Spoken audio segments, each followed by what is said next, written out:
लोकसभा चुनाव को लेकर लगातार सियासी घमासान जारी है और चौथे चरण का चुनाव 13 तारीख को है।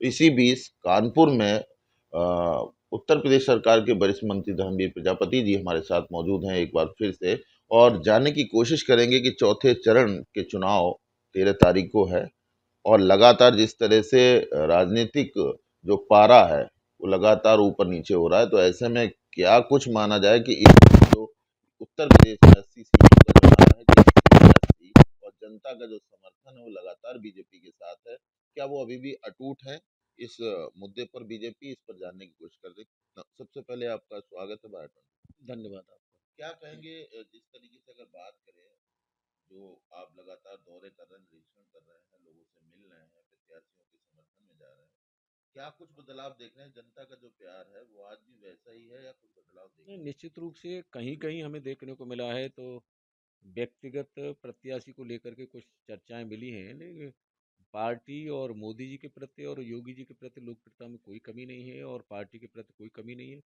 जनता पूरी तरह से भारतीय जनता पार्टी के साथ मन बना कर के खड़ी है। पश्चिम से लेकर के यहाँ तक हमारा आना हुआ है और बैठ छोटी-छोटी नुक्कड़ बैठकों में मेरा ज़्यादा रहना होता है, तो वहाँ की बहुत बारीकी सी जानकारी मिलती है। तो पार्टी के प्रति और मोदी जी के प्रति जनता में अभी लोकप्रियता में कोई कमी नहीं है। मतलब कहीं न कहीं जिस तरह से आप बता रहे हैं, तो ये माना जाए कि जिस तरीके से जो 400 पार का नारा है, तो निश्चित तौर पर एक बहुत सारे बहुमत से पिछली बार का रिकॉर्ड कहीं न कहीं टूटेगा अवश्य। निश्चित रूप से देखिए उत्तर प्रदेश में पहले जब हम चुनाव लड़े थे, तो 2 लड़कों की जोड़ी के साथ भी हम लोग चुनाव लड़े थे और सपा और बसपा के साथ चुनाव भी लड़े थे, तब भी हमें उत्तर प्रदेश की जनता ने प्रचंड बहुमत दिया था। और अब इस बार सपा और कांग्रेस लड़ रही है, कांग्रेस का उत्तर प्रदेश में कोई अस्तित्व नहीं है और बसपा चुनाव अलग लड़ रही है। ऐसी स्थिति में मैं कह सकता हूँ कि पहले से ज़्यादा हमारा अच्छा मतदान हमारे पक्ष में रहेगा और जो हमारे केंद्रीय नेतृत्व ने और शीर्ष नेतृत्व ने जो अपेक्षाएं की थी, हम लोग पूरे मनोयोग से उसी पे काम कर रहे हैं। क्या रूठों को भी मनाने का काम कर रहा है? तमाम जिस तरीके से देखा जा रहा है इलेक्शन में जिन प्रत्याशियों को टिकट दे दिए गए हैं, तो उस पर कहीं न कहीं जो बीजेपी के कार्यकर्ता हैं, पदाधिकारी हैं, वो कहीं न कहीं अंदर खाने से नाखुश दिखाई पड़ रहे हैं। क्या ये सारी चीज़ें सुलझा ली जा रही हैं? भारतीय जनता पार्टी का कार्यकर्ता बड़ा निष्ठावान होता है और समर्पित भाव से काम करता है। हाँ, उसके मन में कोई बात होती है तो थोड़ी अपनी मन की खटास को निकाल लेता है, लेकिन भारतीय जनता पार्टी कार्यकर्ता निश्चित रूप से समर्पित भाव से होकर के काम करता है और उनके साथ बातचीत होने से फिर वो सब अ, विषयों को चिंता करके और सब चर्चा होती है तो सब ठीक हो जाता है। मतलब माना जाए परिवार में ये सब होता है। नहीं, परिवार में कहीं कोई बात होती है तो वो बैठ के सुलझा ली जाती है, बैठ के बातचीत हो जाती है और सही बात भी है कि हमारा कोई पार्टी कार्यकर्ता है जो समर्पित भाव से होकर के काम करता है, उसके साथ बैठ के बातचीत करनी भी चाहिए और हम लोग तो जहाँ कहीं अवसर मिलता है तो उनके साथ बैठ के बातचीत करते हैं। जैसे मैंने कई जगह पे हमारे जो बहुत पूर्व हमारे बड़े कार्यकर्ता रहे, वरिष्ठ कार्यकर्ता रहे, मैं तो उनके साथ मिलना-जुलना भी हुआ, उनके साथ बैठना भी हुआ है।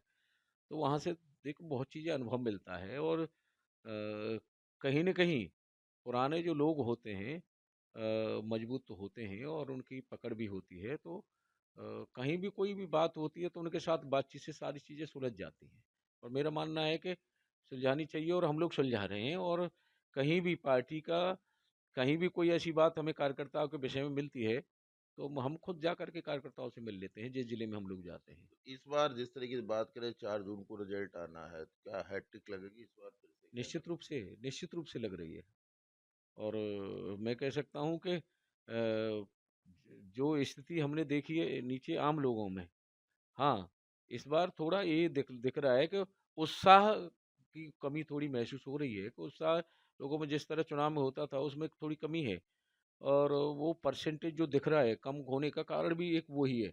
लेकिन हम लोग उसे प्रयास कर रहे हैं कि उनके साथ बैठ कर के कार्यकर्ताओं को और गर्मी भी बहुत हो रही है, लेकिन फिर भी हमारा प्रयास है कि वो वोटर निकले और वोट डाले। ये हमारा प्रयास है और निरंतर हम लोग मेहनत तो हम लोग सब कर ही रहे हैं। धन्यवाद हमसे बात करने के लिए। तो ये थे उत्तर प्रदेश सरकार में वरिष्ठ मंत्री धर्मवीर प्रजापति जी। इनका साफ तौर पर कहना है कि आज भी जिस तरीके से 10 साल से केंद्र सरकार की जो नीतियां हैं, जिसको लेकर जनता में जो विश्वास है वो लगातार बना हुआ है, और 4 जून को जो फैसला आएगा वो निश्चित तौर पर बीजेपी के पक्ष में ही आएगा, और तीसरी बार केंद्र में सरकार फिर से भारतीय जनता पार्टी की बनने जा रही है। वहीं पर कहीं ना कहीं लोगों से अपील की है कि ज्यादा से ज्यादा लोग अपने मतदान का प्रयोग करें। निश्चित तौर पर जितने ज़्यादा से ज़्यादा लोग मतदान करेंगे, उतनी ही एक बेहतर सरकार बनाने का मौका निश्चित तौर पर मिलेगा। सहयोगी अतुल के साथ सुमित।